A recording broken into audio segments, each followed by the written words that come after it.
I feel like there's just been so much more visible propagation for programmatically generated AI content that it makes my soul hurt a bit. Because one of the things that I always say is, would you do this if Google didn't exist? We have no guarantee that Google will crawl or index us anymore. And creating content at scale to have content is one of the easiest ways to get on the wrong side of that equation. There were some websites, if you reduce your pages by between 30 and 50%, you'll get about a 30% uplift in traffic. And some verticals that I looked at where it was like a 300% uplift year on year of performance for organic traffic. Every piece of content that you have on your website that is not directly related to your brand in either thought leadership or answering a consumer question becomes a kind of existential crisis. The internet as a whole, I think, has just really screwed with people's concepts of brands and companies and business. Google has hated lexical search from the beginning. They have labeled it literally in their patent language. If you look at it, they label the lexical one-to-one mapping as a problem that they are trying to solve. Google's a business, Bing is a business. They are going to be doing everything that they can at both ends to increase their earnings and decrease their overhead. Hello and welcome to this week's episode of Search with Candour. I am your host, Jack Chambers-Ward, and this is the podcast where I interview the best and brightest minds across SEO and digital marketing. This week we have a returning guest, the wonderful and brilliant Amanda King is back on the show. Kind of a sequel to the episode we did almost exactly a year ago, back at the end of 2024, talking about content consolidation, content and kind of the status of what is going on and what kind of content, the quality and all that good stuff you should be creating at this point when it comes to search. Amanda and I cover a lot of different topics. We really barely had sort of notes. We just kind of had a conversation, which is quite nice. Amanda and I have that kind of ADHD brain flow when it comes to these kind of conversations. So yeah, I think it's a really, really interesting conversation about the state of content, about things like LLMs and AI search and the kind of content you should be creating and things not to do as well as we head into 2026. Speaking of heading into 2026, this is not a sponsored segment, but SEO in 2026 from Majestic has just launched at time of recording. At time of recording, I'm literally about to do the launch live stream with the guys and co-host an hour of that. You can go and check that out on Amazon. You can go and check it out on the Majestic website as well. I'm featured in it. Mark is featured in it. Loads of amazing previous guests on the show are featured in it as well. I think it has 117 of the best SEOs in the world. Digital marketing, PPC, all that good stuff. Loads of interesting topics covered. And like I said, plenty of the amazing guests we've had on the show over the last few years are featured in this book as well. Here's my copy. It says not for resale, obviously, because it's a member copy, a speaker copy. But yeah, you can go and check out SEO in 2026. Hugely recommend that. And like I said last week as well, I've got a couple of episodes before the end of the year, including Mark and I will be kicking off 2026 with basically a review of our predictions when we did the episode with Arnaut Begum and Yama back in the Candour studio at the end of 2024. We predicted what would happen in 2025. Were we right? Were we wrong? What did we get wrong? What do we get right? And we'll look forward to the rest of 2026 as well. So we're going to have episodes coming out all throughout the break. I think I'm off for 2 weeks for the record throughout Christmas and the New Year, but the show don't stop and the podcast don't stop either. So yeah, plenty of episodes of Search with Candour every single Monday. We're not taking a week off. You can enjoy watching and listening when you're catching up or with family or eating Christmas food or whatever it is. And Mark and I will be doing our predictions episode. That'll be out on the 5th of January, so the first Monday in January when we're all back in the office and ready to kick things off. Without any further ado, here is my conversation with Amanda King, and we're getting all into content consolidation, the state of content, and AI search as we head into 2026. Here we go. My guest this week has worked in SEO for over 15 years. She is an international speaker and has spoken at conferences like Hrefs Evolve, Brighton SEO, Search Marketing Summit, SMS Munich, and most recently, where I saw them speak, International Search Summit in Barcelona. They are the principal consultant at Flock Agency, as well as the founder of the brand new tool Topic Compass. Welcome back to the show, Amanda King. Hello, hello. It is always good to chat, even though we tend to speak at somewhat odd hours for me. It's 9, almost 10 o'clock in the evening here, but that's what I get for living in Australia. No, thank you for having me again. I'm always happy to have a bit of a conversation around content in particular, because it is something that I feel like. I mean, we chatted about this last time, but I mean, some of my first exposure to content in the SEO world was Panda and Penguin in 2013, and it feels like we need that again, in all honesty. It feels like we need that again. It feels like the helpful content updates quite haven't done the thing that they've been trying to do. So yeah, it's interesting, the content landscape at the moment. For sure. Yeah. It's been over a year since we recorded our last episode. I was checking. It's literally like end of November 2024. I couldn't believe it Yeah, had been that long.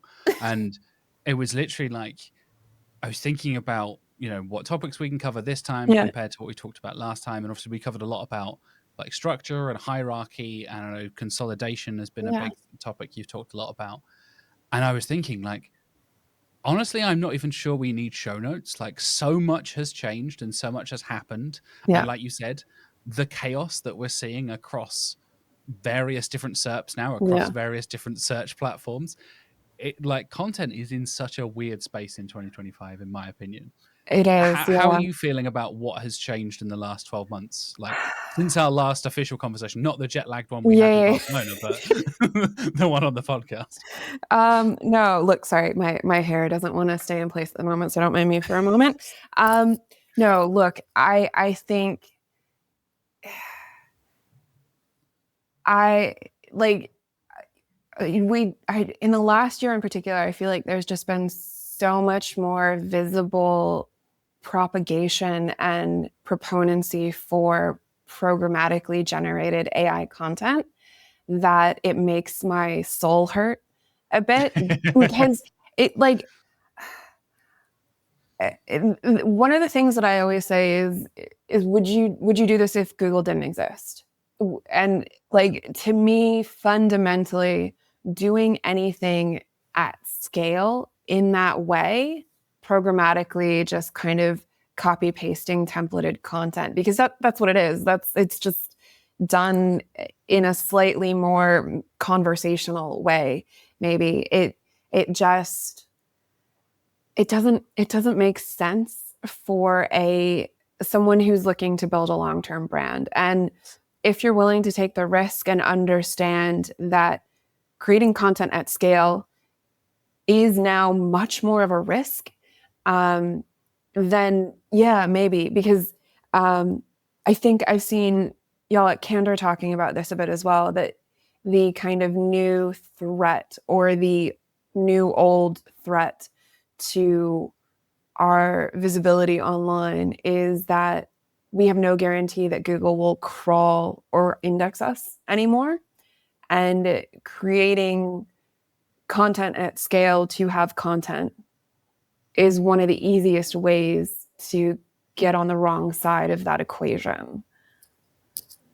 And 100%. Yeah, I think that it's been that big conversation, right? Of like you said, the almost like the battle for indexation, it feels like. And the polar opposite of that, exactly as you said at the start of this episode, like the amount of crap we also see on the SERPs that is just that, like you said, the programmatic stuff that is just being churned out. And it felt like, I don't know, it's a weird thing where LLMs are now and how people are using it for content creation and using various different tools for content creation. It felt like, early adopters were doing all this cool stuff and interesting things a year ago. And it was like, oh my God, wow, I didn't know this was possible. Isn't that crazy? And then, not to put too fine a point on it, but like then the spammers got a hold of everything, and it's just kind of like, well, like I've been talking a lot about this, and then bear with me on this tangent for a sec, but like the agentic side of things, I find really interesting. And my instant reaction was like, isn't that just going to be used by ticket scalpers? Like, oh, we've partnered with Ticketmaster. You can get your prices and da da da da. It's like, cool. So people are going to do that at scale and scalp us even more. And the dynamic pricing is just going to go up and up and up. And, you can't go to for a concert less than like £250 here in the UK anymore. Like, I but as a 35-year-old guy, I'm like, back in my day, I remember when I went to like gigs in big stadiums like Wembley for like 40 to £50. Like I saw Metallica at Wembley like 2008, I want to say. So showing my age there, but that was like 50 quid, and I was like, that would be £300 or £400 now, and it's absolutely insane. And the fact that all this like technology now just feels like it's being manipulated and shifted, and obviously as we as SEOs understand it better, and developers understand it better, and humans, us as humans, understand this technology better, you get the positives of like people doing really cool things and building really interesting tools and shit like that, but you also get a bunch of crap and a bunch of rubbish, and rubbish, as exactly you said, done at scale. And then you're competing with that stuff, like you said, with the am I being crawled, am I being indexed, is a huge question we're having with a lot of our clients. And to answer your sidebar, my first concert, I think, was John Mayer in like 2001 at Madison Square Garden. So I'm up Nice. there with you, aging myself. And I think as well, like, I almost think some of us in the industry need to push Google a bit harder, in all honesty. Like people like Lily Ray, people that have those networks and those ins, because what Google has done to like repanda the internet isn't enough. So the programmatic content strategies still work, even though the intelligent people in the industry, the brand focused people in the industry, the marketing focused, product focused, business focused people in the industry know that this kind of large scale content creation is going to be a detriment to your brand in the relatively near future in some way or another. It still works right now. It will still rank you. It will still get you visibility. It will still do the thing.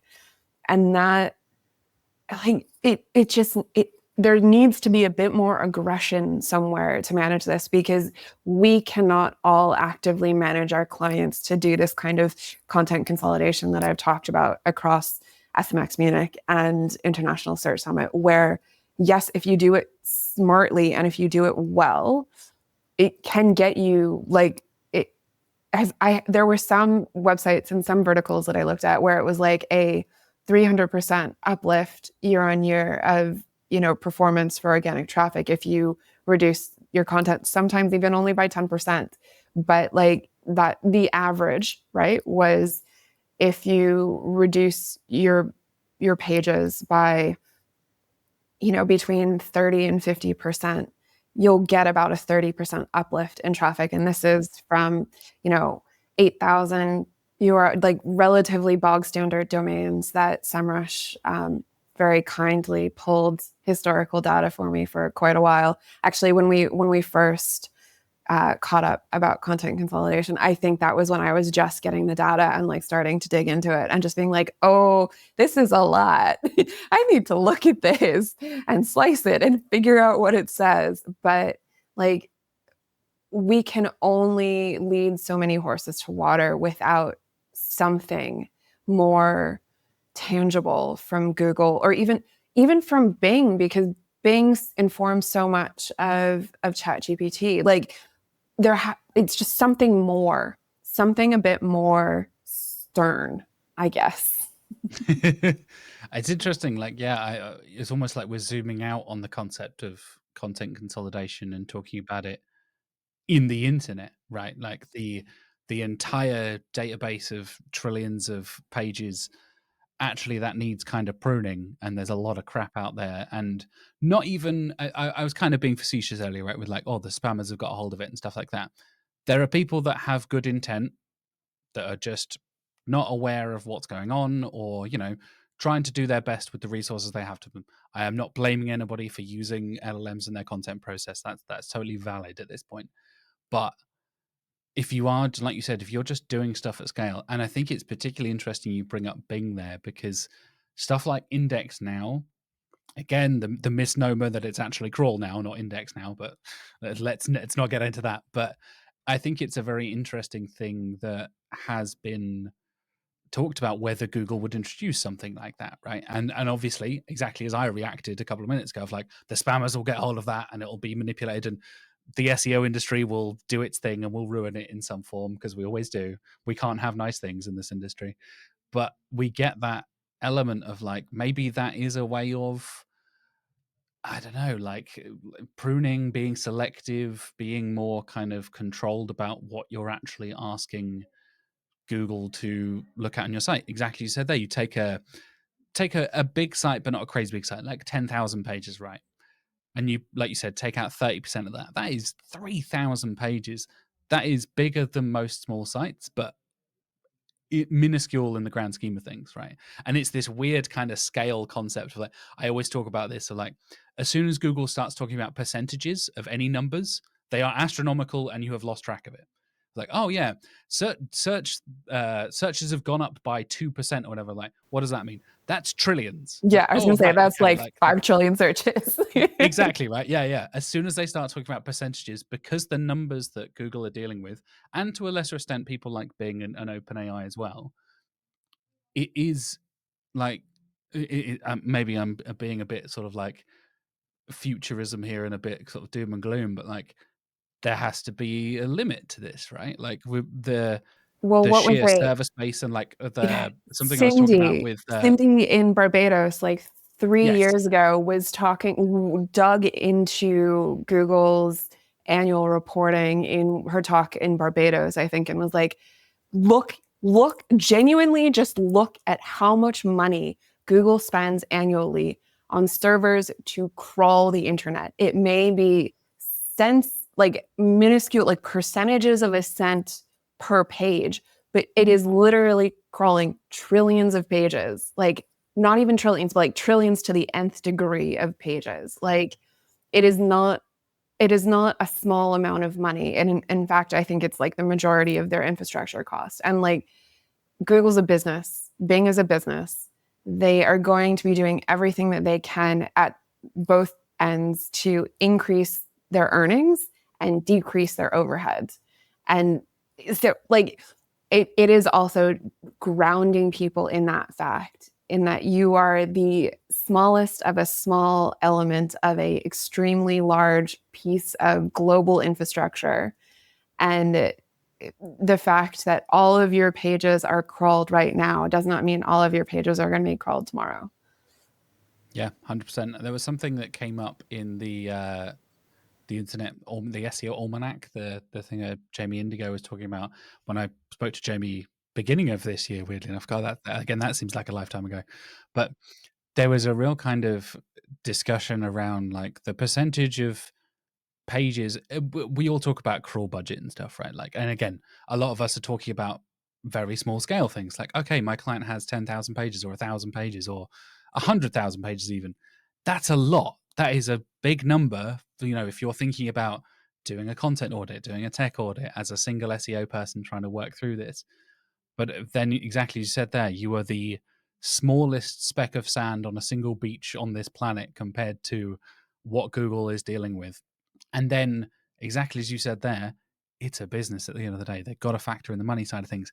And stuff like AI mode is considerably more expensive than traditional search.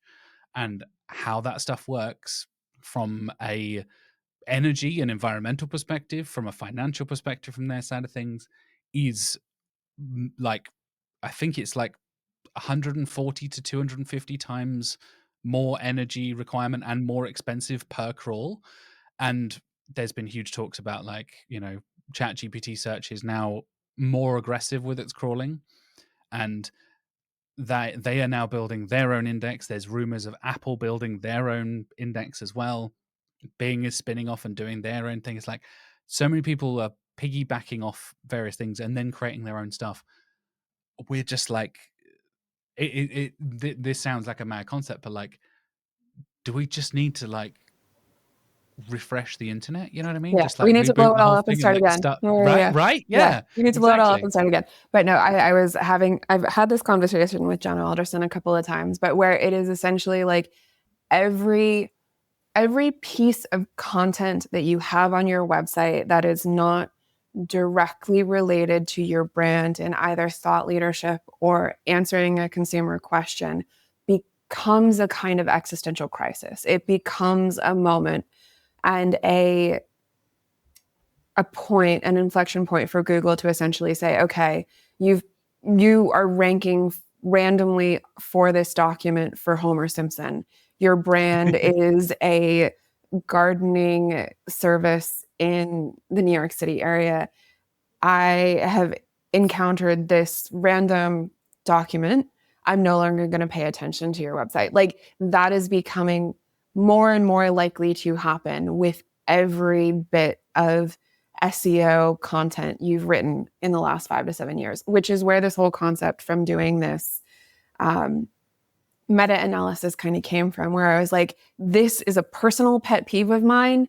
Is it actually something that is like validatable? So it was an interesting thing to go through because I was constantly trying to disprove my own bias. And obviously I can sit down with the data for years and slice and dice it 5.5 million different ways and get, as many different answers. But the interesting thing that it came down to was essentially that regardless of whether or not you reduce your content or whether you increase your content, the average gain that you would get for your traffic, no, sorry, other way around. Basically, if you either reduce your content by 30%, oh, no, sorry, my brain it's 10:30. But basically, regardless of whether you reduce your pages or increase your pages on your site, the traffic increase that you get is about 30%.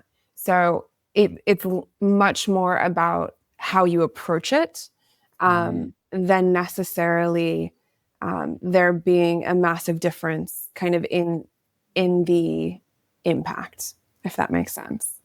Yeah, like you don't go into that process thinking like we need to cut 30% of our pages. Like it sounds like that it would be more productive and more constructive to think like what needs changing, what needs trimming, what needs pruning, right? And again, we were having this conversation in the office the other day. We were talking about we did a like internal workshop about presentation skills, whether that's talking to a client or being on a podcast or speaking at a conference or whatever it is.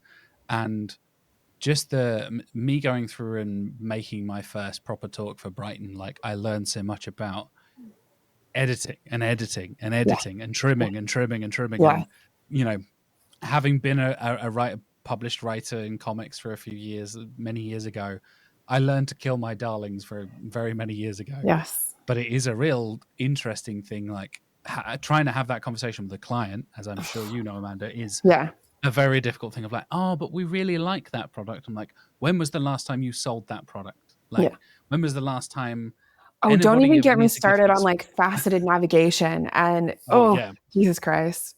I actually had this conversation with Alan Blois like 7 or 8 years ago, and he, the nice human that he is, wrote me this massive primer on how he approaches faceted navigation. And like at what point he's like, well, this isn't earning you any money, so get rid of it. Like this isn't your primary product, so why do you have 5 different sub facets for this? Like it was this whole, again, it's a very kind of business-led approach.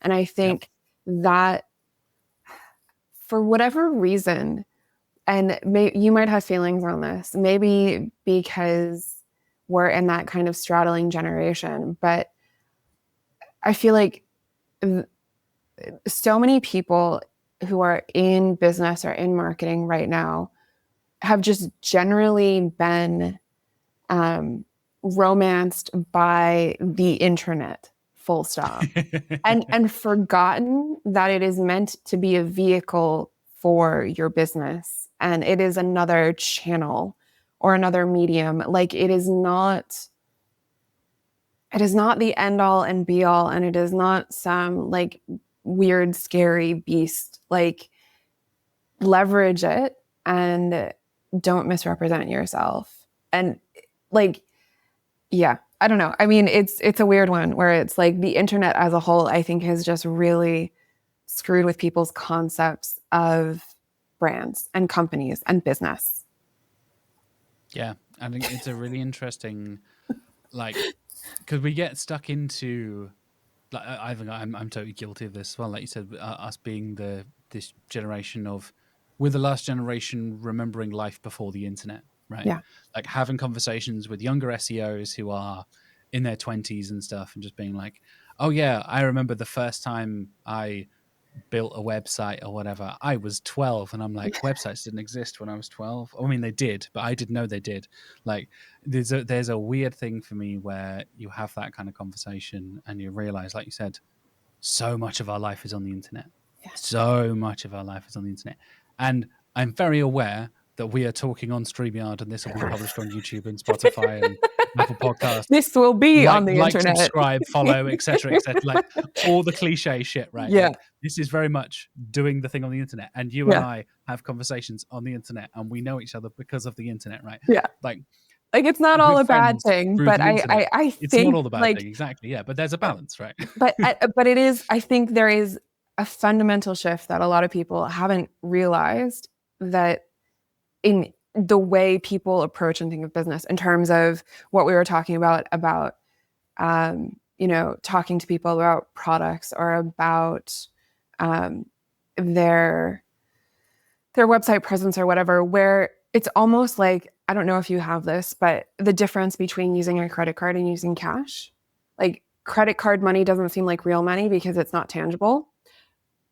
And I think to a certain extent there is something like that for a lot of executives and a lot of marketing professionals with the internet, that because the website is not a tangible thing and you don't have to print out 20,000 pages of your website every day to make edits to it or to update the product catalog, and that the heft of it and the presence of it and the like weight of that is not something that is very easily conveyed or understood. And that I think everyone just kind of is like, oh yeah, the internet is an infinite thing. It is not. It's not. Yeah. It's not. Yeah, it's an interesting thing. I want to pick up on two things you mentioned there, like what we think of as the internet, right? And like you said, if you print it out, you said at the top of the show, would you still do this if Google didn't exist? And that is such an interesting, I guess, like process of elimination, just in any sort of like content creation or business idea or whatever it is, even products, product by product, page by page, whatever it is. But you can also think about it at large scale as well. And what Sundar Pichai has said about how he sees Google's role in being the custodian essentially of much of the internet for us for so long. He's like, I see a future of agentic search where you don't have the interface that is Google anymore, and you just kind of say, I need to do this thing, do the thing for me. And I find that interesting in that we would almost like take a step back and remove ourselves even further, exactly as you were saying there, of like, I remember when I had to go to the library to get information, like the Encyclopedia Britannica or whatever. Like you have to literally go and get a history book to learn about history. I remember having to pay a lot of money for my physics textbooks when I was studying. Like they were like big, like Yeah, yeah. £80 like things, and so much of that is just done. You can just get a degree online now. Like it's such a different process. And I know we sound very old here, but to put it into the search perspective, like what Pichai says there, and I think it ties really well into what you're saying as well, is like you need to understand how you're interacting with the internet, why you're interacting with the internet, and what that means for your users, your customers, and how your like interface. So from a Google perspective, like they have now introduced AI mode into a big part of their search program. So you have to deal with that now, and you don't really have a choice. And I'd love to get your thoughts on this, because this is one of the predictions I made at the end of 2024 coming into 2025, was that AI mode is essentially going to be the go-to default program system for Google search by the end of 2026, was my prediction. I don't know if I'm right, I don't know if I'm wrong, but there was some interesting discussion around that, potentially, of like, maybe Google will segment searches into like, oh, you were better off with a traditional search result or an AI overview. Maybe this search requires AI mode and you don't even choose, it just kind of chooses for you. How are you feeling about kind of like that future of how we interact with search? Like, do you see us all kind of moving towards everything is LLM driven and we don't have a choice? Or, are you positive, negative, doom and gloom? I mean, I'm a bit of an old man. I don't like AI mode. I don't like Does LLMs anyone? According to for Google, everyone loves search, it, but for search and for like search results. I don't. Uh, I think honestly, a part of what it depends on, and this is something that I included in my Edge of Search deck that I spoke at in Newcastle earlier this year, because I was talking to Dan Petrovic about it, because we were having kind of a similar conversation about large language models and what that looks like. Is there was a research paper that a bunch of folk at Google did about this process that they shorthand called Movera. I don't know if you've read those papers, but I think to a certain extent it will depend on how Google is able to integrate that process into search and into their search processes, because again, it's all about money, and Movera facilitates them understanding multiple vectors per document at a much more consolidated cost, essentially. So I think it depends on when that integration happens and when it lands and how well they're able to do that, because they've just monetized AI mode. And I think now it's about those efficiency gains in terms of, before we expand this out into more searches, we need to make it cheaper for us to run. 100%. Yeah. I did an episode about Movera a couple of weeks ago, funnily enough. And that is exactly where that, if Google didn't exist, would you still build links? We kept, I was talking to Igor from SERPzilla about it, and we're kind of like, obviously talking again, as we were talking earlier, that link building nature, right? How the industry has shifted towards that, and how stuff like Movera should, in theory, push us as an industry to fundamentally change how we build links and how we see the value of backlinks and how they have been for the last 15, 20 years. And Like, also how the we upload nature of content as well. 100%. Exactly. I would love to get into that with you. Like, Yeah. we really covered it from kind of like a backlink perspective. And for me, my reading through the paper, having a chat with Igor, it was kind of that the context and relevancy of what you are talking about, the information retrieval side of things. And like you said, the cost efficiency of that from Google is the key factor for them from a business perspective. But the way of them retrieving information and doing that multi-vector approach to it per page, per URL, however we want to think about it, changes how they should, in theory, understand on a grander scale, right? How are you Yeah. feeling about it from a content perspective?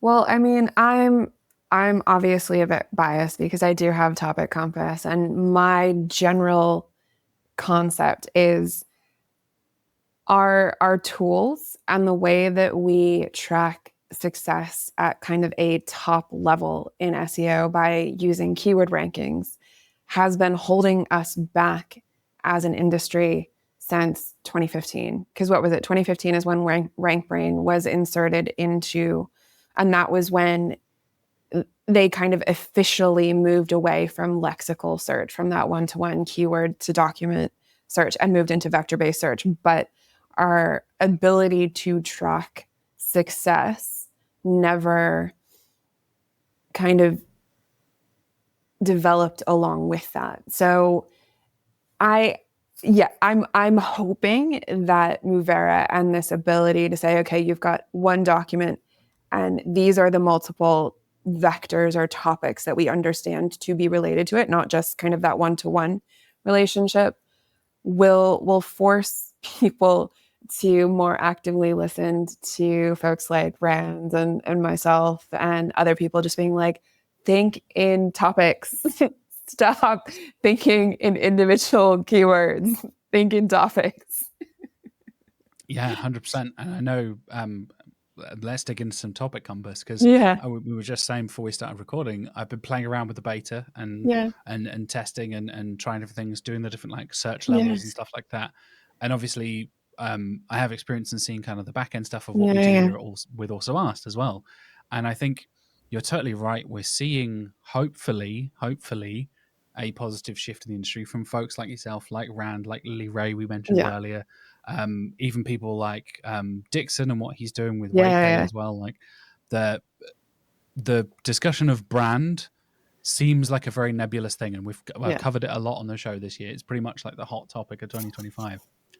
But I think that ties into the broader concept of being entities and topics and how things connect to each other outside of, exactly said there, just keywords. Yeah. So for the viewers and listeners who Yeah. don't know, who aren't in the beta, Yeah. tell me a little I bit mean, more there are about only Topic like Compass. 20 people in the beta, so I know, right? it's a small world. No, so basically what I'm trying to do with Topic Compass is give you the known unknowns, the things that Google or another search engine or even just a human might associate with a keyword or a topic, rather than a very kind of stagnant black and white relationship. So the example that I use by default is coffee, right? And in something like a standard traditional SEO tool, even one that has a topical relationship mapper, right? It might be coffee, coffee beans, coffee house. Still very kind of linear in the related topics. Whereas the goal with what I'm doing and is more like the results might be coffee, religion, politics, marijuana. Like it's much more kind of almost train of thought, where you're looking to get into that zeitgeist and more grounded in kind of almost the culture and those general associations that we make without really even thinking that much. And so it's grounding us kind of back in the reality of a thing. Again, trying to get us out of that internet only mindset that I seem to be so disgusted by, that I'm really only just kind of finding out now, 15 years into the industry. I hate the internet. I don't know. You picked the wrong career, mate. Damn it. I know, right? But yeah, But you're totally right. Like the thing I really like about Topic Compass, and even the kind of conversations we're having as an industry, the conversational search phrase, right? Of like how people are using LLMs and using search in a different way now is far closer to something like a word of mouth or a conversation with a person. People literally say like, "Hey, ChatGPT, recommend me this thing for blah blah blah blah." And I always use as an example, like you would never type that into just normal Google search 2 years ago, 5 years ago. Recommend the best vegan restaurants in London. Like you would just put best vegan vegan restaurants restaurants in London or London. best Yeah, vegan yeah, restaurant London or whatever. Like the recommend or the give me examples of and all this kind of stuff is exactly the kind of conversation I have when you and I hang out at conferences. When you and I have conversations on a podcast. I literally do a segment at the end of the show called recommendations because I want to know what other cool people are doing in the industry. It's those kind of conversations I find interesting, and like some of them, the juiciest, most interesting bits of conversation come in that last like 5 to 10 minutes of the show. I've got multiple comments and like people saying like, oh yeah, you guys just talked about anime for the last 10 minutes of the show. Best SEO podcast ever. I'm like, right? Like, yeah, Right. it doesn't seem related, but Yeah. we are two human beings having a conversation. And as much as obviously this is a podcast, it is a bit Yeah. more structured than just us hanging out and chatting and stuff. But you're totally right. Escaping that kind of keyword thinking and keyword mentality to think in topics and think about those relationships and connections and all that kind of stuff really should be where we're going as an industry, I think.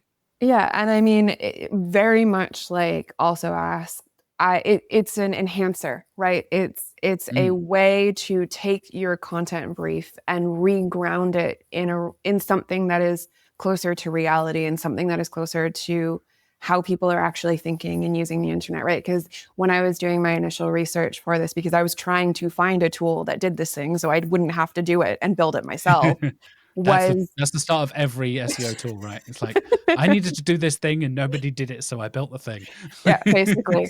But every tool that I found that did something along these lines was using a corpus of the top 20 results for that particular keyword search. And I'm like, but that is not what I want. I want the things that people should be talking about or should be considering, but aren't. Which again, which is why I feel like there's so much synergy between this and Also Ask. They're kind of like sister tools. Like it uncovers corners of people's thinking that you may not necessarily be considering straight off the bat from a traditional SEO or even a traditional business perspective. And it's much more of almost a journalistic look at the content that you're creating and making sure that you are thinking like a human and not a marketer. Yeah, that's a really interesting approach to it, because that's kind of how I think about things, like something simple like internal linking, right? Yeah. When you're thinking about how, take the transcript of this podcast and the things that we've covered. I mentioned, I recorded a previous episode with Igor from Subzilla. Ta-da, there's a Yeah. topic there. We mentioned Movera. That's a whole other topic that's Yeah. done a whole other episode about, that is related to this conversation, but neither of us wrote that down in the show notes. Like, neither of us Yeah. thought that would be a thing we would necessarily cover in this conversation until you start having that conversation. And what I really like about Topic Compass, like, you have obviously the percentages of like how closely related is this thing, and I think that can really help, especially like using the visualization side of things for having those conversations with clients, right? I think having a visualization, the reason I think Also Asked works in a lot of those kind of discussions with clients, you can really visualize and map out the we call it the tree or the map. I don't know what it's officially called. Sorry, Also Asked developer team. A tree, I would imagine. Yeah. Exactly. Yeah. And I love the way you have your different levels of search in there as well, and you get the percentages of how closely related that is. And it, like you said, it feels like the sister tool to Also Ask, because you get those. Once you're 2 or 3 questions away from the original question, you get some mad stuff that makes no sense. And to be fair, that is something that I need to recontextualize a bit. I need to rewrite that scripting for that one before it goes out live into the world. But yeah, we get it on Also Ask as well. Like, that is what people are searching for. People ask weird questions because we're humans. Like, that's totally relevant. And like something as simple as like, I typed in best SEO agencies. It's a Topic Compass. And you get agencies, you get SEO, you get brands. There we go. Brands, everybody's talking about brands. Recommendations. Like, cool. So I'll click on SEO, see what happens then. We've got WordPress, cookies, spam, JavaScript, blogging, music, math, all this other stuff. Like, it's interesting, isn't it? Scroll a little bit down. Porn is on there. I'm like, okay, interesting. Hello, SEO industry. What have you been up to recently? But it's also one of those things where if it forces you to think laterally and you look at it and you're like, oh no, I mean, actually that makes sense. Like, it does. Yeah. And I think like it's the big conversation we had in the podcast in 2024, and very much how our previous conversation tied into Yeah. it, was SEO isn't a silo anymore. You Yeah. need to be thinking about the bigger picture, the other people in your team, external Yeah. teams, all that kind of stuff.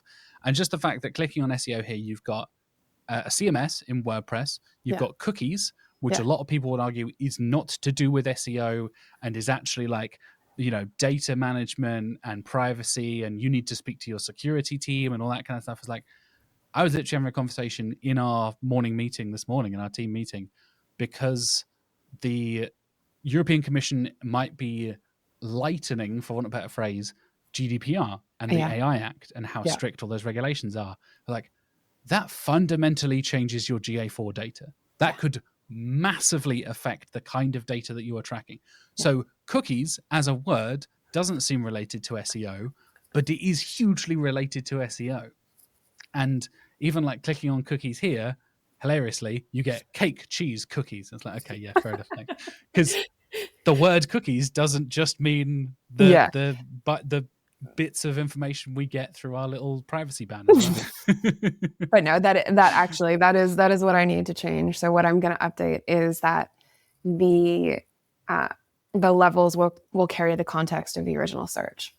So it'll end up being a bit more intrinsically related, but that is a change that Amanda needs to make in the next 3 weeks. But no, I genuinely, like, I didn't see it as a negative necessarily. Yeah, It's it's like, it's interesting thought starters. Exactly, it's the lateral thinking thing you were saying there. Exactly. Did your the meta study you mentioned earlier, like, did that information kind of influence your approach to this as well? Does that kind of data, thinking about how content is being handled in 2025, how that has shifted, did that kind of influence your approach to that in terms of how you're thinking about paging relating to each other and things like that? I mean, I think it just comes back to my general rage at people That's the fundamentally. title episode, by the way. Just Amanda King's rage. Just to, like, I need like a really angry thumbnail image. But I think it just comes down back to that. And so many people, both in SEO and in business, fundamentally misunderstanding how Google understands your documents and your websites, and that we haven't had that lexical search for over a decade. And yet that is how people are still functioning, because it's how Google reports our data. It's how every third-party tool reports our data. Like, there is no easy way to report on topics, to report on vectors or entities. Like, it is just not, unless you have Google's index and Google's vector embeddings, you can't do it. Like, and Google's never going to give that up. So it's this very weird catch-22 as an industry, where we are tied to an old metric, but it is fundamentally hampering us in our strategies and our future planning. Rage. Yeah, pretty much. I think it's pushing us forward in many ways. And like I said, I think people like yourself are trying to nudge us in the right direction rather than letting the industry and the internet as a whole kind of spin out of control and just be this big chaotic. I mean, look, I'm still happy to see it burn to the ground and start over, but I would rather not. I would still like to be employed and have a job.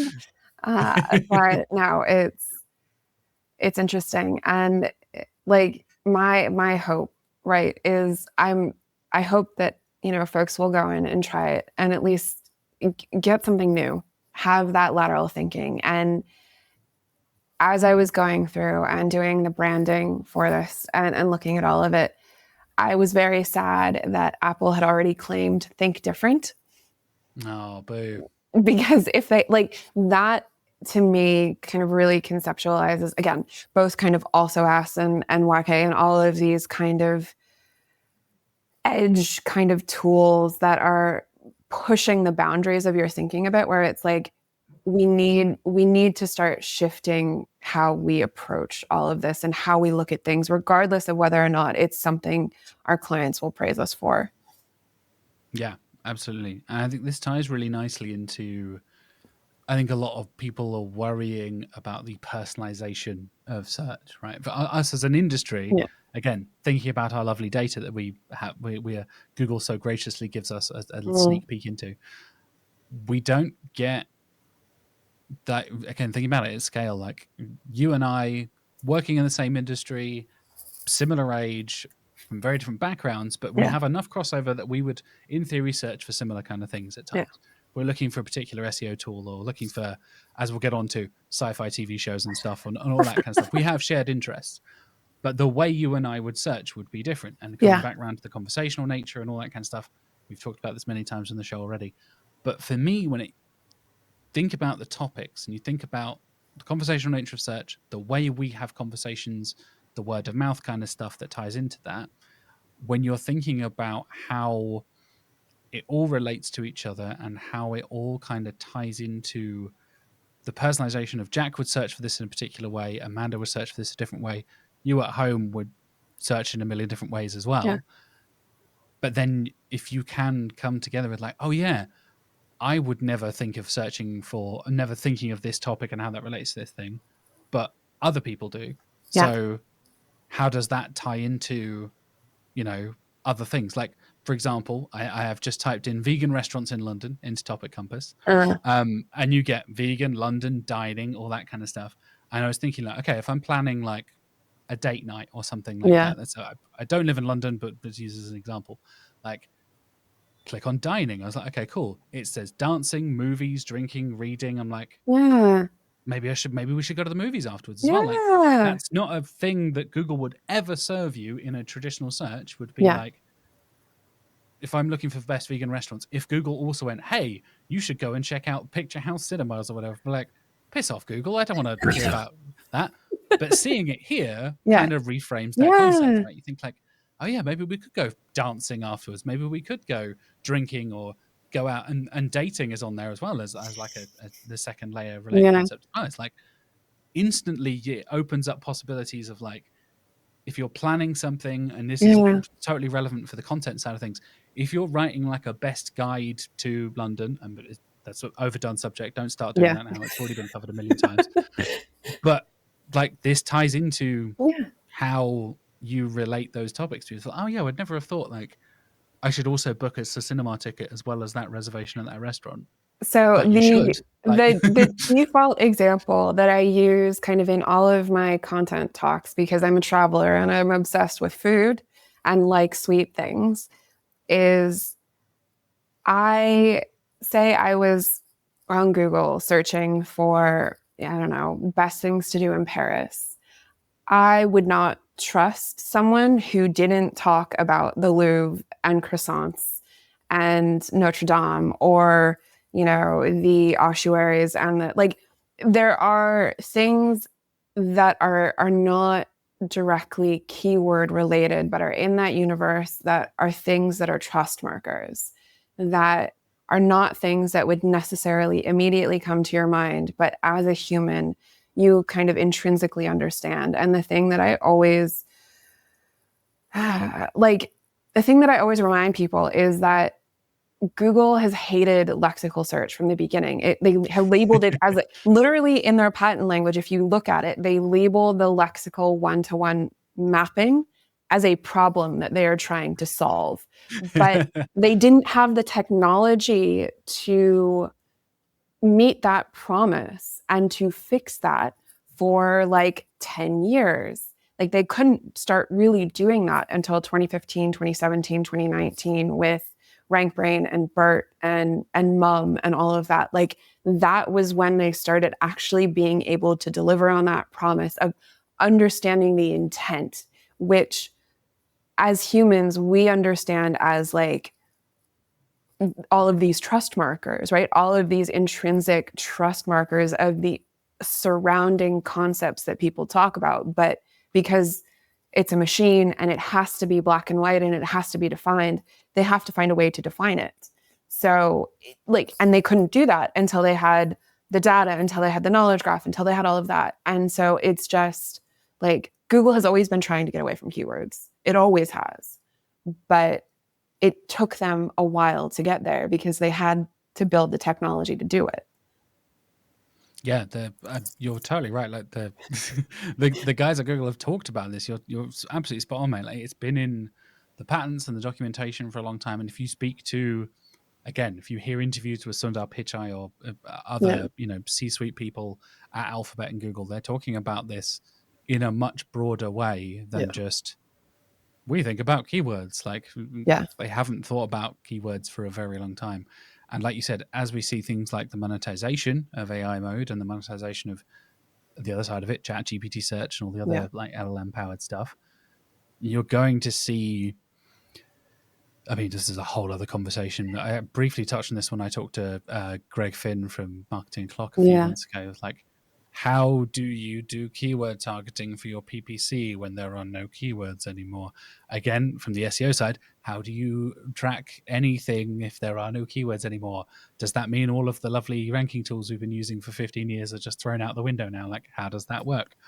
What does this mean for, is it just putting a bunch of people out of business, right? Like, people freaked out. Even the tiniest little change of the num 100 changing, it's like, Yeah. oh, that could put like Ahrefs and SEMrush and like the huge companies out of business pretty quickly, because Yeah. again, it's cost per crawl, it's cost per acquisition of data, all that kind of stuff.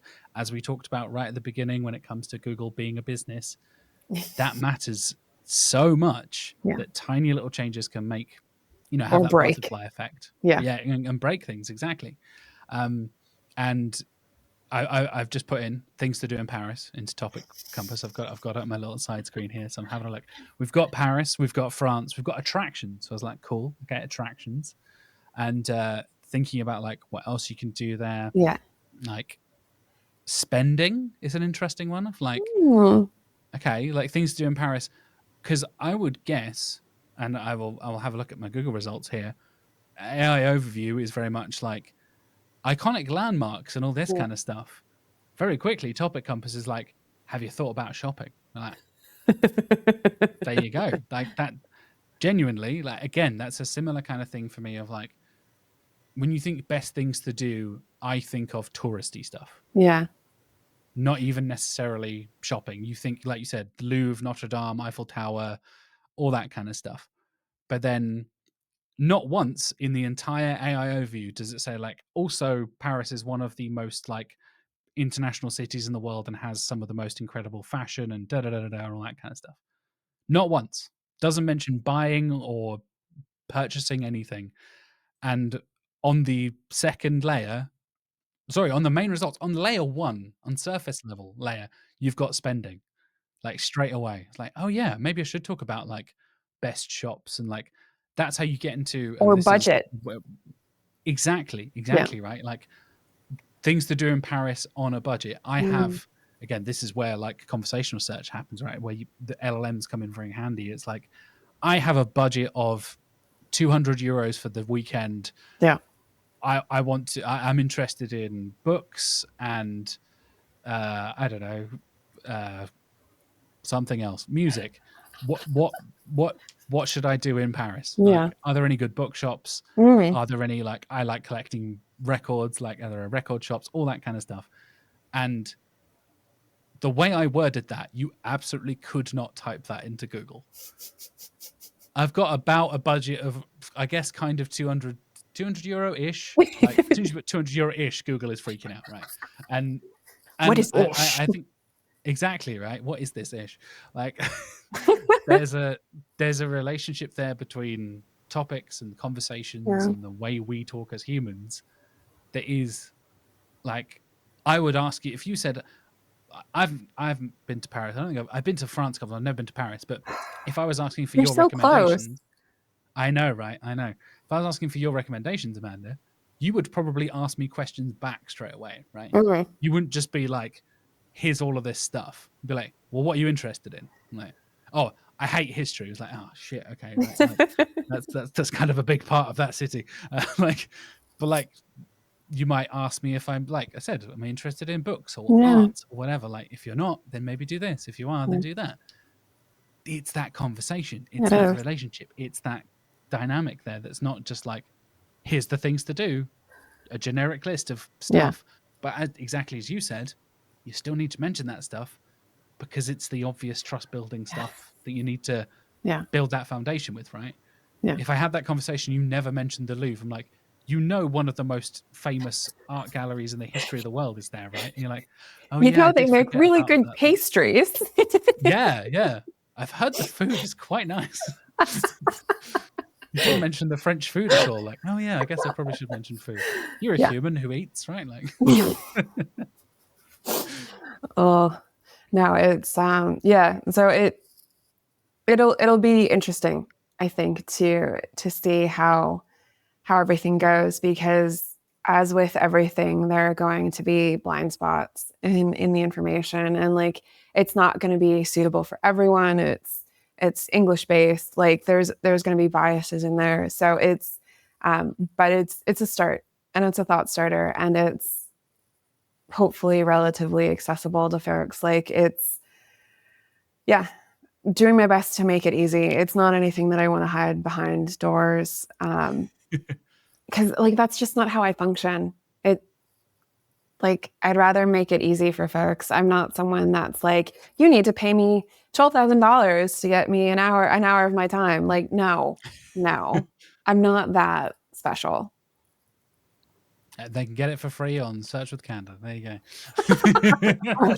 Ouch. What a bargain of a podcast this is. You're welcome, viewers and listeners. You're getting an hour, $12,000 worth of Amanda's time in bargain form on YouTube and Spotify. If that was actually my billable rate, I know.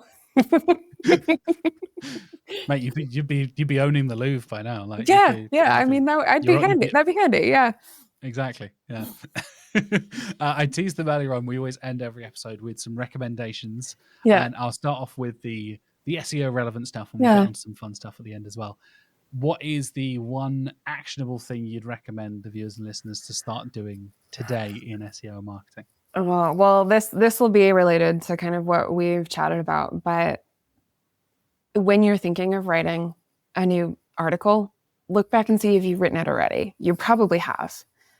Particularly if it's something seasonal, particularly if it's like our best Christmas presents or things to buy for your mom on Mother's Day or something to do for the summer. Like those seasonally related articles, those holiday related articles, they all probably already exist. And it makes so much more sense, both from an efficiency perspective and just from a life and time and investment perspective, to go back and update those articles rather than write something that is 80% the same, but published under a different URL slug that has a -1 because you tried to name it the same thing, but you couldn't because it already existed. Like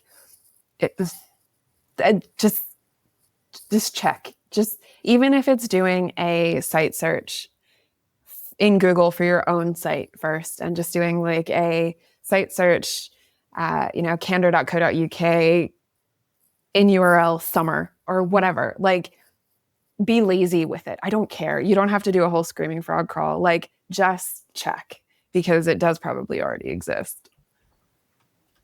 100%. Yeah, I think that's almost like a key part of like not even competitor research, but like doing your own research. Pay attention. And this is so true for clients as well. Yeah. I have had conversations with clients like, oh, we need to be talking about this topic. I'm like, you did. You've already done this. We've already covered this. Like, we talked about this 2 years ago. Like, let's update that instead. Yeah. And like you said, when we're battling for crawling and indexing, and you've already got a URL that is already in the index, that's one less thing to worry about, right? Like, you nailed it, mate. Absolutely. Next up, we talked a little about tools. We talked about Also Ask. We talked about Topic Compass. Yeah. Any other tools, software, bits and pieces you'd recommend that you think deserve a bit more attention?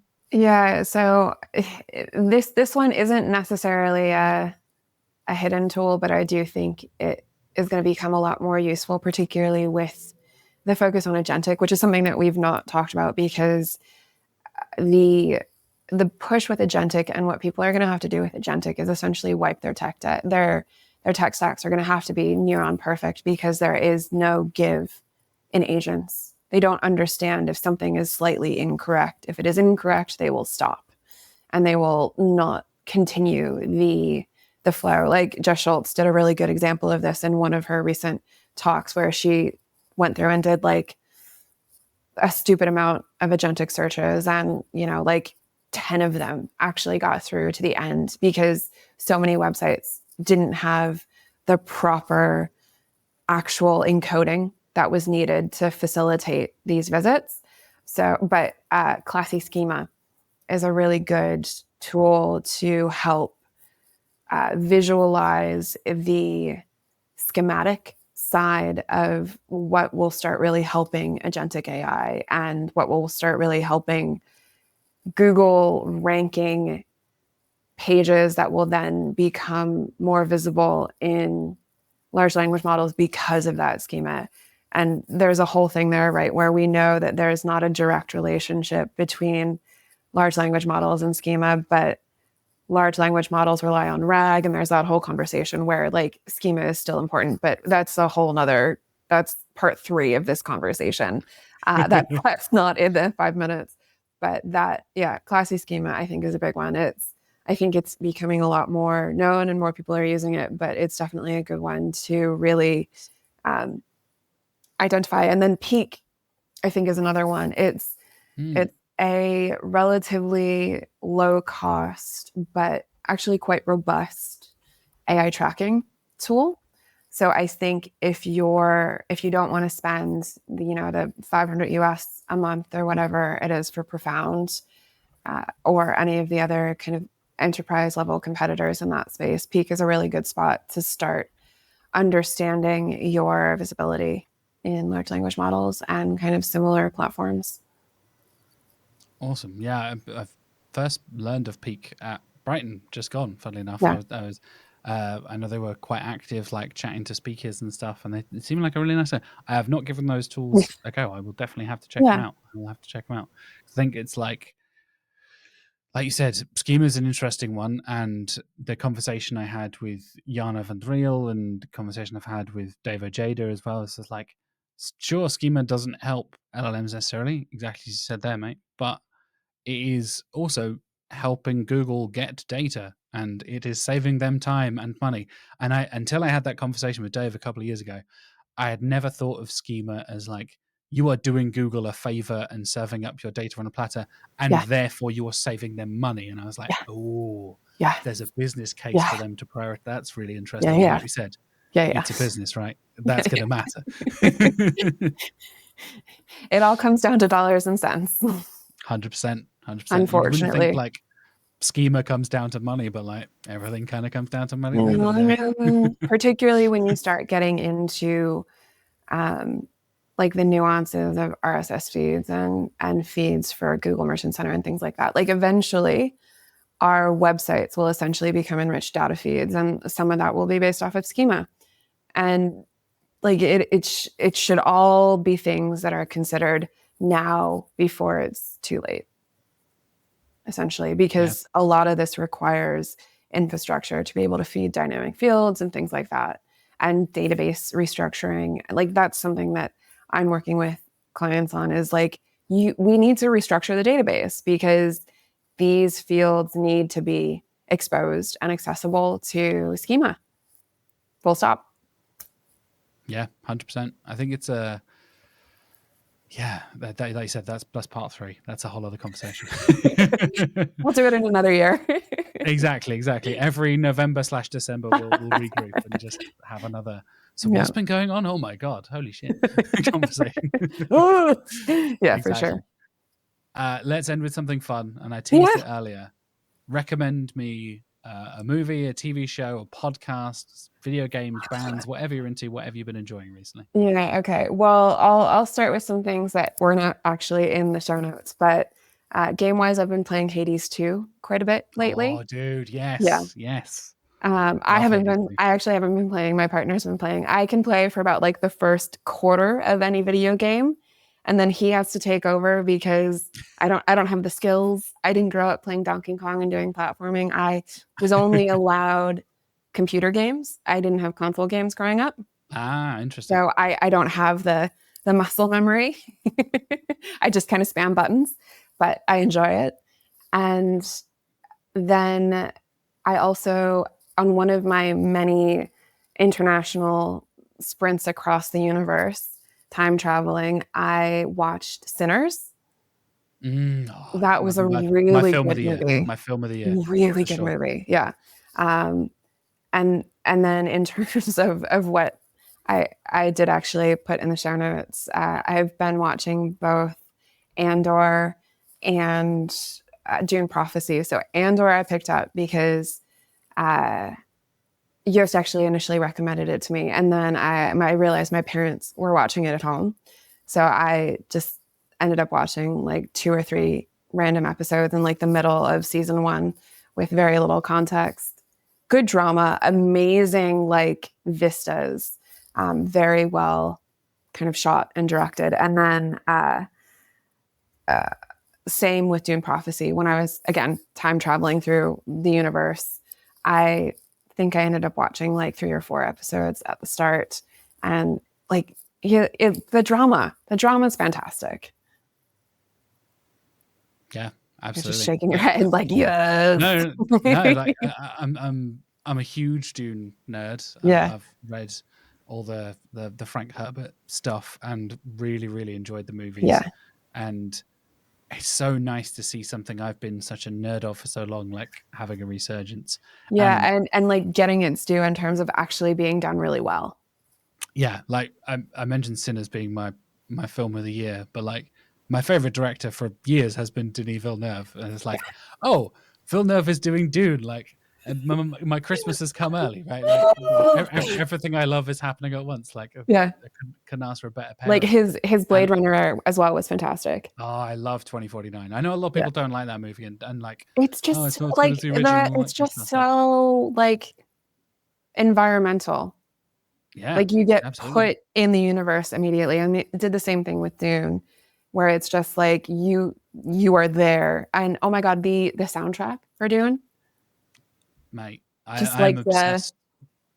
I'm obsessed with the Harkin and throat singing stuff. Like yes, I love that. I don't know if you know the band The Who, yes. HU, the Oh Tibetan throat no, singing, oh the no, I Mongolian don't. throat singing But guys. I mean, Oh to be man, fair, I have been to Mongolia and heard throat singing. So they're they're a Mongolian like folk metal band, and of course they are.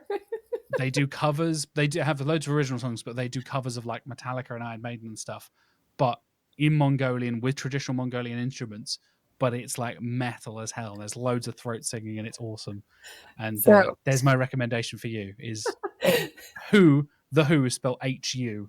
They're a Mongolian band. sorry, I'm just laughing because it reminds me of when I was in Mongolia, my driver around the countryside, because there was one paved road and then the primary road was like a dirt track.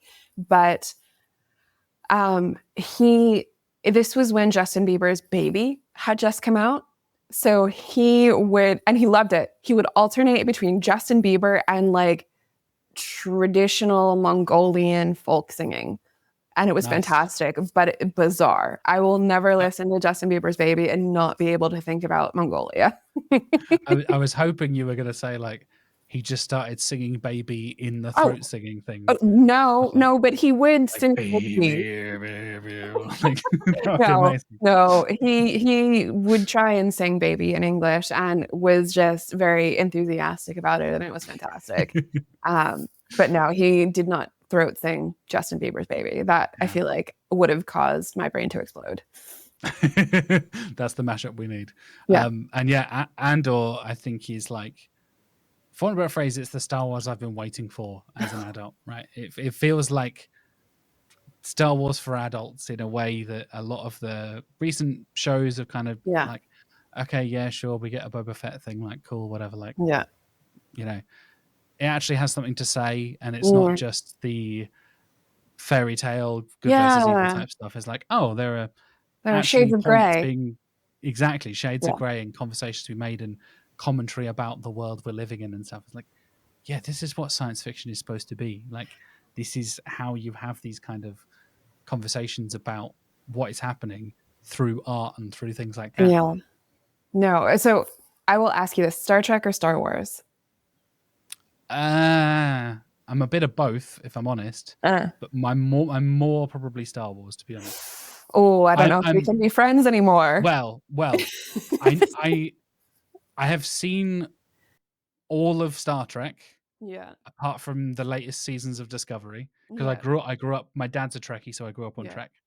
I think Trek is, as I've gotten older, Trek is better, Yes. and again has a lot more to say about the world. Yeah. Like I rewatched Deep Space Nine 4 or 5 years ago, and I was Yeah. like, oh, this is one of the best shows ever. Like Yeah. this is just like phenomenally good. And not really knowing like the things I was doing growing up watching like the Next Generation and all that kind of stuff. Yeah. Even Enterprise. Enterprise.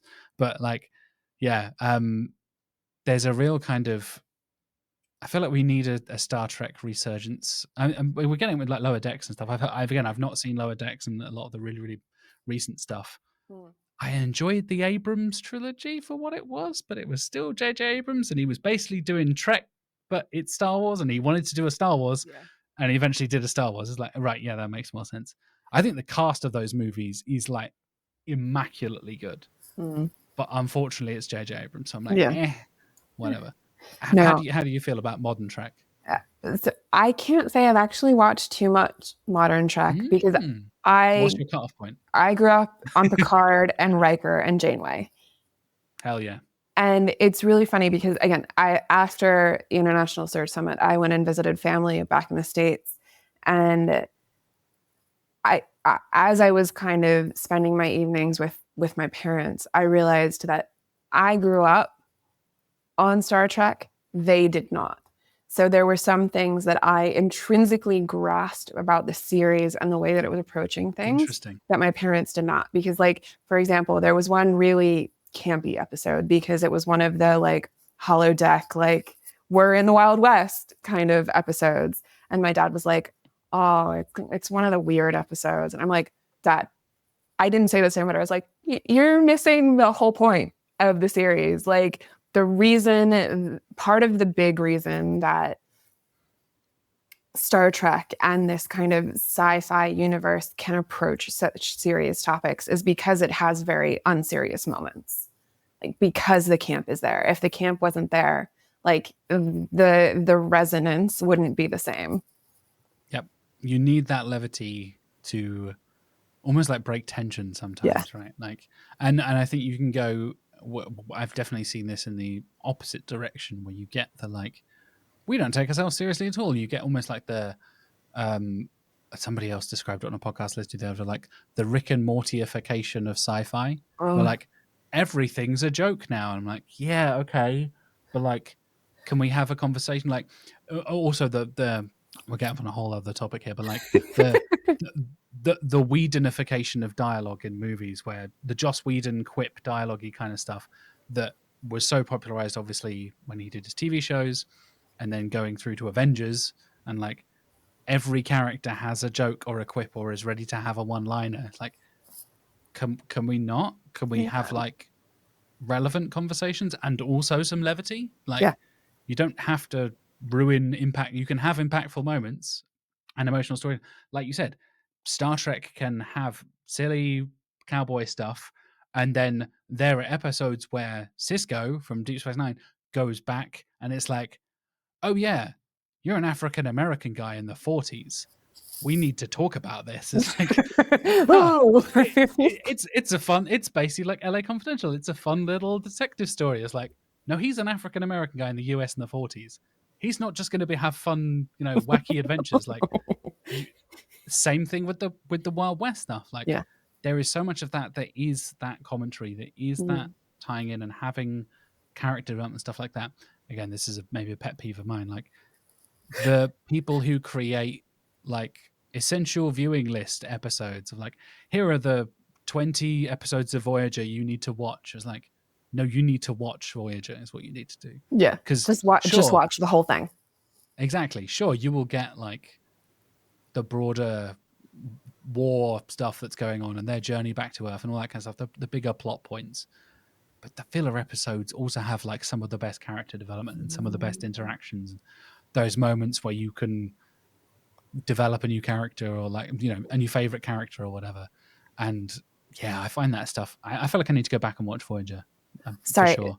This is just a really random like cause and effect. I don't know if you've heard of it, but that Seven of Nine going, Jerry Reynolds, whatever that actress's name is, becoming Seven of Nine is one of the main reasons why Obama was elected when he was. Yes. That's such a crazy like chain of events. It's such a weird, like, Yeah. So for folks who haven't heard of it, what was it that her husband was a senator and her becoming Seven of Nine, like forced out into the open that he was having an affair or something because he got really jealous and did stupid stuff and of her success or whatever, and that caused him to resign his seat in the House or wherever he was, and then Obama won that seat, and then that propelled him to becoming a presidential candidate. Like, it's just such a weird like chain of events. yeah, it's like a weird, like, yeah, it's a Bizarre. weird kind of thing of like, I know I've heard that story before. It's like relating that tiny the butterfly effect thing we Yeah. talked about earlier, right? Like a tiny little thing of like so and so got cast in this TV show that changes American history. You're like, Yeah. okay, wow, that's crazy. Like tiny little things like that where you don't think, as we're relating it back to SEO, like you make a tiny little change and then suddenly that is the big thing that Yeah. blows up. And I've had clients like, try a new product and then suddenly that is their best selling product by a country mile. And you're like, oh yeah, we probably should have done that before. Like now we need to refocus and rethink our business strategy. Like, yeah, you're the 7 of 9 to that product's Obama, I guess. But in terms of like other things or stuff that I would recommend, I'm pretty boring. There hasn't been any new books or anything that I've picked up lately. I've just been trying to not be jet lagged all the time, I think is what my main strategy for life is at the moment. You've Anything that heard I this should try cool and new pick up. strategy called getting sleep? That's crazy, right? Oh, I That's mean, sleep, the hot new thing all the kids are doing these days. jet lag does not let me sleep, unfortunately. I only can sleep about 3 hours when I'm jet lagged. Oh, mate. Brutal. Oof. I On know that the fear. Anyway, yes. If people do want to follow you, Amanda, if you want to keep up with the awesome things you're doing in SEO, if they want to learn more about Topic Compass as well, where can they find you? Where can they find Topic Compass? And all the cool things you're doing. So Topic Compass is on topiccompass.io, but you can also follow me on LinkedIn. I'm Amanda EC King is the URL slug. But if you just search Amanda and look for the woman with the pink hair, that's me. But I'm pretty much the only social platform that I'm regular on is LinkedIn, and that is occasionally hit and miss depending on how jet lagged I am. Absolutely. Yeah. Like I said, Topic Compass is in beta right now. I'm having fun playing around with it and stuff like that. We will have more discussions about it and things like that in the future. I will definitely have you back on once we get into launch time in 2026 and all that kind of stuff. We get the 1.0 launch. I'm very excited for. So yeah, we'll definitely have to catch up soon again, mate. Absolutely. Thank you for having me. It's always fantastic chatting with you, and I hope folks weren't too dissuaded by our old man shouts at cloud like existential crisis on blowing up the internet. Cloud shouting at cloud. Cloud story. See, we nailed it.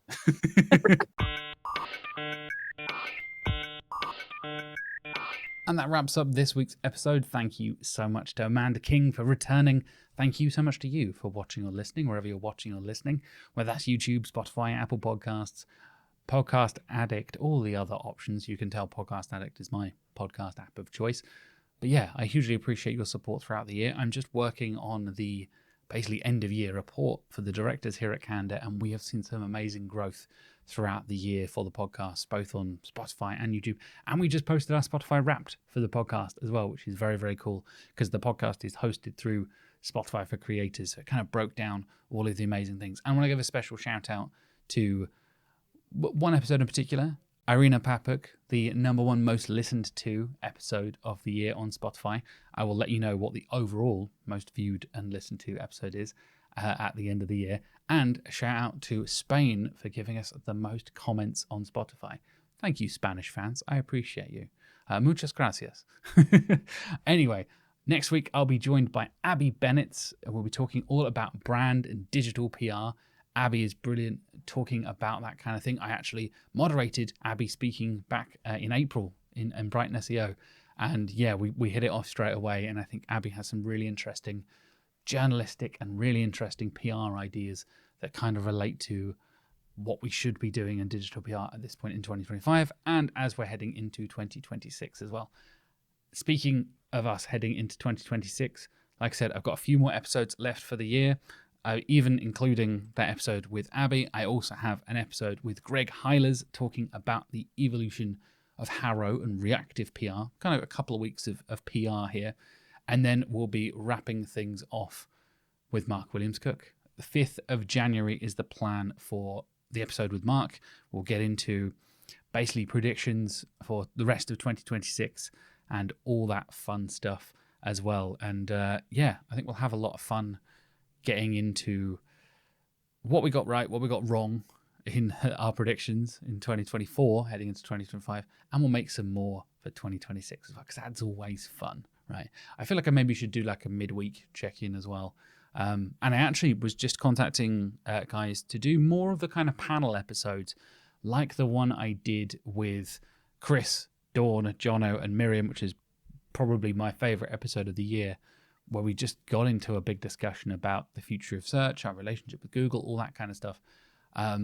I was just speaking to a former guest of the show, Amina Demiri Watson, and we were talking about potentially doing a GEO versus SEO, or what do we call this? How do we handle this? How do we discuss this with clients? How do we handle this as an industry? What we are now calling SEO or GEO, or as John Mueller put it, LMNOPO or AIO or AEO or whatever we're calling it. So yeah, I want to have more of those kind of debate style, panel style episodes as well. So stay tuned for more of those coming up in 2026 as well. I've even already got a couple of episodes recorded for 2026. So stay tuned for those as well. I'm midway through January already. I'm about a month ahead of myself in terms of recording. Anyway, we're not stopping throughout the break. There is no break here at Search with Candour. You will get episodes every single Monday throughout the holidays. So even if you are taking time off, I've got 2 weeks off, so I need to get editing and scheduling these episodes pretty quickly. Please do enjoy the show. Like I said, I'll be back next week as normal with Abby Bennett. And yeah, stay tuned for more awesome content coming out very, very soon. I'm also working on a very cool project for Also Asked as well, which is a really, really interesting piece discussing lots of data and case studies and things like that that will kind of be a companion piece to this podcast as well. I will be going out on YouTube and things like that as well. So loads more awesome content coming, loads of ideas, some brilliant guests, some brilliant panels, brilliant episodes coming up over the next month or so. Stay tuned for all of that. And in the meantime, have a lovely week. Thanks very much. See you next week.